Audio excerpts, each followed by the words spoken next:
Utah, Kyle Willingham, 19th year here, 10-4 last season, 7-2 in the conference. His record is 154-72, which is above 500. So shouts out to him. At home, he's 84-25, and away he's 57-42. So the guy knows how to pair. He can play on the road. He can play at home. He's bringing back 7 on offense, 9 on defense.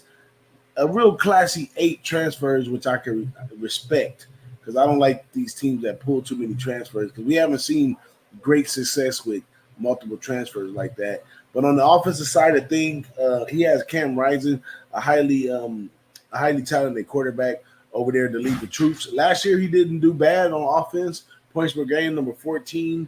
Running the ball, number 11. Passing the ball, 51. And on the defensive side of things, he brings back quite a few, including the transfer. So bringing this transfer back on the starting defense right here, on a defense that last year points per game were 29, against the run was 19, against the pass was 18. They look like they can put something together, Dave. I mean, if you want to look from reading it how it is right now, it's almost a carbon copy of what you got going on at SC, except for you got a 19-year coach versus a second-year coach. When they meet, do you think that coaching experience is going to play its part in this game? I'm going to say Whittingham is probably, as far as tenure, if you're looking at who the better coach, better is, these are the 2 best coaches, and Lincoln Riley's a young mind, but Whittingham is a snake whisperer. He's been able to do things with this team who hasn't gotten the talent that the rest of the Pac-12 or that the Division I has had. So I think that's going to be a crazy game. But if we're looking at this team, the number one question is whether Cam Rising is healthy or not. He tore his ACL.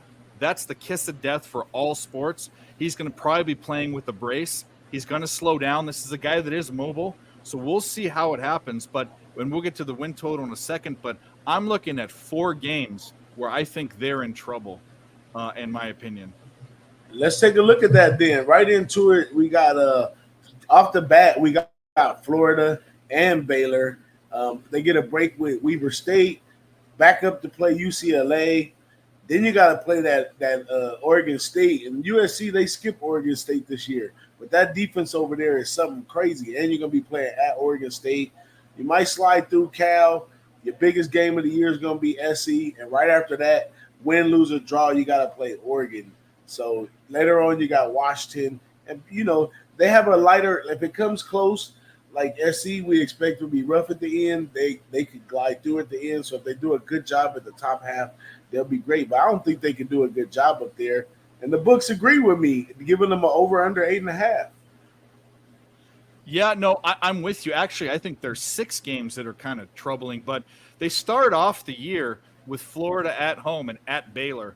I can't help but think that they lose one of those games. If they win both those games, they're on a good track. But I'm going to give them a loss at one of those, and it's potentially they can lose 2. Or you've mentioned Oregon State. The type of game that this team has problems with are defensive games, and they have a good defense. Utah always has a good defense. Oregon State lost some players, but that's what this Oregon State team did. They were one of the best defensive teams, not a great team in general, but defensive teams in the Division I. So I think that could be a sneaky loss at Oregon State. Then you've got at SC, at Washington, at Oregon. Oregon's at home. I think they beat Oregon at home, but I think they might lose. They lose to SC. They lose to Washington. I think this could. I don't know. I think this could be an under. If I'm betting this, I might bet them to win eight games. That's what I think. Yeah, if I had to take a real future on this Utah team schedule, I could take it right now blindly of what the line is. You can give me the line when it shows up, but I take whatever it is plus the points or minus the points with Oregon right after USC. No matter how they show up to play USC, it's going to impact them win, lose, or draw against Oregon. So yeah, Oregon's the crutch game. Oregon's the game. I agree with you. 100%. Yeah, I think that's a good look at some things we need to write down for coming into this. I'll remember this one though. we're gonna be looking October 28th. Put that on your calendar for Oregon. Hopefully, if they beat USC, they'll be a big favorite in Oregon to upset them. And if they lose, we could probably get an even match, or we could still get plus points with Oregon. But it will have a telltale of what Oregon is this year. So let's run over and take a look at Oregon.